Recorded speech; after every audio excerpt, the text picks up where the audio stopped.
राधे राधे महाराज जी। महाराज जी, बाहर से तो खुश रहना आ गया, लेकिन अंदर से दुख को कैसे खत्म करें? वो खुशी क्या जो बाहर से करे, ये तो ड्रामा हुआ।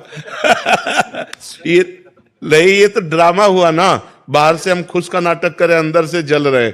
बाहर से गंभीर रहिए लेकिन अंदर से आनंदित रहिए। अंदर से आनंदित रहने के लिए भगवान का सुमिरन है। अगर भगवान का सुमिरन करो तो हृदय से आनंदित रहोगे। कैसी भी दुख की परिस्थिति हो, बाहर से हम कष्ट सह रहे हैं, अंदर से आनंदित हैं।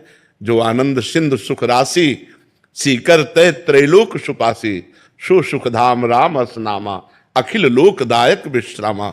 समस्त लोगों को परम शांति परम आनंद प्रदान करने वाले मंगल भवन भगवान का यदि सुमिरन करोगे तो हृदय से आनंदित रहोगे। बाहर भले गंभीर बना रहे, बाहर उदासीन बना रहे, अंदर आनंदित रहना। बाहर से मुस्कुरा रहे हैं और अंदर से जल रहे हैं, तो वो मुस्कुराहट किस काम की? समझ रहे ना? भगवान का सुमिरन करो, गंदे आचरण बंद करो। गंदा कोई नशा न करो, गंदा भोजन न करो, गंदा आचरण न करो, और नाम जप करो। नाम जप से पाप नष्ट होंगे, हृदय आनंदित हो जाएगा। अगर गंदे आचरण करोगे तो बाहर की मुस्कुराहट, अंदर डिप्रेशन, अंदर व्यर्थ चिंतन, जो ओवर थिंकिंग है वही तो परेशान करती है। तो उसी में नाम लगाना है। जो हमारा व्यर्थ का चिंतन है उसमें नाम जप करना, राधा राधा राधा, कृष्ण कृष्ण राम राम। जो नाम प्रिय हो सब भगवत स्वरूप है। ठीक है चारू जी। राधे राधे। राधे राधे महाराज जी। महाराज जी, सबसे बड़ा कर्म है, तो अच्छे कर्म के बाद नहीं, कभी-कभी कर्म नहीं, सबसे बड़ा धर्म है। धर्मयुक्त कर्म है। अगर केवल कर्म है तो कर्म तो सब कोई कर रहा है लेकिन दुर्गति को प्राप्त हो रहा है। धर्मयुक्त कर्म, तस्मात् शास्त्रम प्रमाणम ते कार्य अकार्यो व्यवस्थित। क्या कार्य करना चाहिए, क्या नहीं करना चाहिए, ये शास्त्र प्रतिपादित धर्म, धर्मयुक्त कर्म, ना कि केवल कर्म।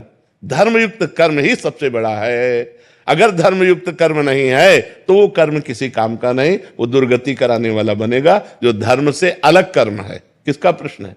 बात समझ पा रहे हो? बहुत समझ रहे हैं, लेकिन महाराज जी प्रश्न ये है कि धर्मयुक्त कर्म करने के बाद भी बहुत बार ऐसा होता है कि उस इंसान जो पूरी निष्ठा से अपने सही कर्म कर रहा है, फिर भी उसके हर छोटी छोटी चीज में बाधा आती है। क्यों? क्योंकि पूर्व में पाप कर्म किया है तो उसको कौन भोगेगा? आज खेती जो बोई है, अभी काट लोगी 6 महीना लगेगा उस फसल को, लेकिन आज जो खा रही हो वो पूर्व का बोया हुआ है। पूर्व का किया हुआ पाप कर्म तुमको धर्म करने पर भी असफलता और निराशा और अशांति प्रदान करेगा। उसको सहो और धर्मयुक्त आचरण करो तो आगे सही हो जाएगा, तो आगे आपका जीवन सही हो जाएगा। हमारे भगवान के ऑफिस में कोई गलत निर्णय नहीं होता, राय से पाए नहीं। जो कर्म किए हो उसी को भोगना पड़ेगा। परमात्मा को कोसने वाले, धर्म को कोसने वाले, ये सही बात नहीं है। आप खुद अपने निर्णय को देखिए कि आप ऐसे गलत हो फिर भी सुखी हो, चैन से देख रहे हो, चैन से सुन रहे हो, चैन से पानी पी रहे हो। नहीं तो वो जब मालिक दंड का ऐसा विधान कर देगा कि जबान से पानी भी नहीं पी सकते, बोल भी नहीं सकते, देख भी नहीं सकते, सुन भी नहीं सकते। कर्मों का हिसाब देखो कैसे कैसे हमारे कर्म कैसे हैं। हम भगवान को कोसते हैं लेकिन ईमानदारी से अपने कर्मों का अगर चिट्ठा हम खुद जांचें तो ऐसे होगा, ऐसे केवल ऐसे होगा। हम लोग अपने दोषों को छुपाकर, अपनी गलतियों को छुपाकर फिर धर्म और भगवान को कोसते हैं। नहीं, ये ठीक नहीं है। धर्मयुक्त कर्म ही, लेकिन वर्तमान में धर्म करते हुए हमें दुख मिल सकता है, क्योंकि पूर्व में हमने जो पाप किया उसका परिणाम हमें दुख देगा कल के। पूर्व में हमने जो पाप किए हैं, जो पुण्य किए हैं, वो पाप और पुण्य सुख और दुख के रूप में आएगा। लेकिन आज जो हम धर्म से चल रहे हैं ये कल हमें आनंद प्रदान करेगा। ये हमें आज नहीं, तुरंत की खेती थोड़ी है, तुरंत का परिणाम थोड़ी। आज आपने कोई गलत किया तो आज दंड थोड़ी मिलेगा, मुकदमा चलेगा, पेशगी होगी बार बार, फिर जब न्यायाधीश आपको दंड देगा तब देगा। सालों आपको दौड़ाना पड़ेगा, सालों आपको परेशानी पड़ेगी, फिर बाद में निर्णय होगा। तो अगर आप निर्दोष पाए गए तो मुक्त हो जाओगे, दोषी पाए गए तो सजा होगा। ये तो है यहाँ का न्याय। हमारे भगवान के यहाँ तो बड़ा रजिस्टर है, अनंत ब्रह्मांडों का है। कहो 100 जन्म का हिसाब अब आवे। भीष्म जी कह रहे हैं 6 महीना से मैं बाणों की सैया में पड़ा हूं, मैंने कोई ऐसे पाप नहीं किए, 70 जन्म देखने। बोले और आगे देखो। हमारे भगवान का जो रजिस्टर है वो थोड़ा खुलता लेट है, लेकिन जिस दिन खुलेगा उस दिन राय पाई का हिसाब एकदम करेक्ट होगा। तो हमारे तो हजारों अनंत जन्मों का हिसाब किताब भरा है। इसीलिए भजन कर लो जिससे पाप नष्ट हो जाए और तुम सुखी हो जाओ। अपनी बुद्धि काम नहीं करेगी, राधा राधा राधा भगवान की शरण में होके चलो तो आनंदित हो जाओगे।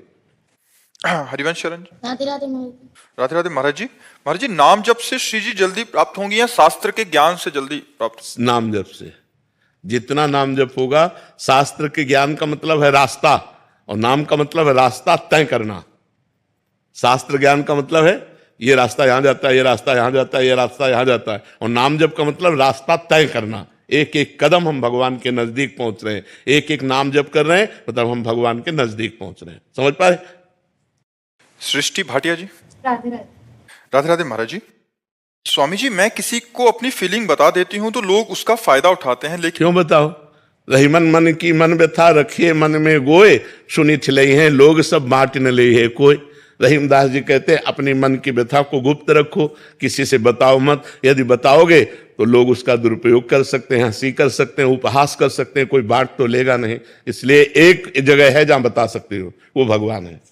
एकांत में भगवान से अपनी बात कहो, वो सुनने वाले हैं, वही निवारण करने वाले हैं। इंसान से कहोगे तो आपका प्रयोग कर सकता है। तो मैं दिल में रखती हूँ तो मैं उदास हो जाती हूँ, तो भगवान से करो ना। दिलवर तो भगवान है, दिल के साक्षात स्वामी तो भगवान है। तो हम भगवान से बात करें, इंसान से क्यों बात करें? अपनी फीलिंग हम किसी से मत बताएं, भगवान से बताएं, गुप्त रखें। और वही पूर्ण करने वाले, यहां कोई पूर्ण करने वाला है? आप जिस दुख से दुखी हो वैसे लाखों लोग दुखी हैं।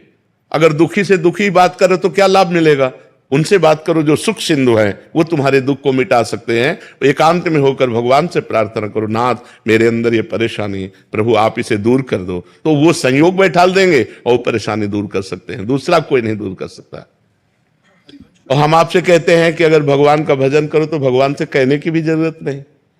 करो सदा तिनके रखवारी, जिम बालक राखे मातारी। हम कभी भगवान से ये थोड़ी कहते हैं कि भगवान हमारे किसी कष्ट को दूर करो, लेकिन वो कष्ट ही नहीं अनुभव होने देते।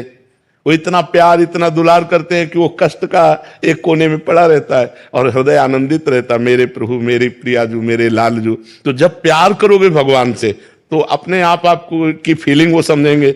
आपको अपनी फीलिंग कहने की जरूरत ही नहीं है। अभी क्या हम प्यार शरीर और संसार से करें, तो हम अपनी बात जब संसार से कहेंगे तो अवसर ढूंढेगा। वो तो हमारा शोषण कर सकता है, वो हमें परेशान कर सकता है, वो हमारा उपहास कर सकता है। इसलिए रहीमदास जी ने लिखा, रहीमन मन की मन व्यथा रखिए मन में गोए, सुनी छिलई हैं लोग सब बांट न ले है कोई। प्रभु से कहो। महाराज जी जैसे मीराबाई जो थी वो उनमें ही विलीन हो गई थी और विट्ठल दास जी भी, तो ऐसी भक्ति पानी चाहिए क्या? अरे बच्चा, ऐसी भक्ति कहाँ धरी है? मेरे तो गिरधर गोपाल दूसरों लोग कोई, या दूसरा ही दूसरा गिरधर गोपाल बन रही है। यहां मीरा जी कैसी भक्ति है? मेरे तो गिरधर गोपाल दूसरों लोग कोई, और यहां दूसरा ही दूसरा गिरधर गोपाल बन रही है और सब कुछ है। कैसे कहा उनकी चरण रज मिल जाए? आप बता दिए तो थोड़ा सा तो प्रयास करते हैं बनने का। हाँ, तो आज से नाम जप करो, खूब डट के नाम जप। नाम जप एक ऐसी महाशक्ति है जो हर दिशा में, हर कार्य में सफलता ही सफलता प्रदान करेगी। खूब नाम जप करो।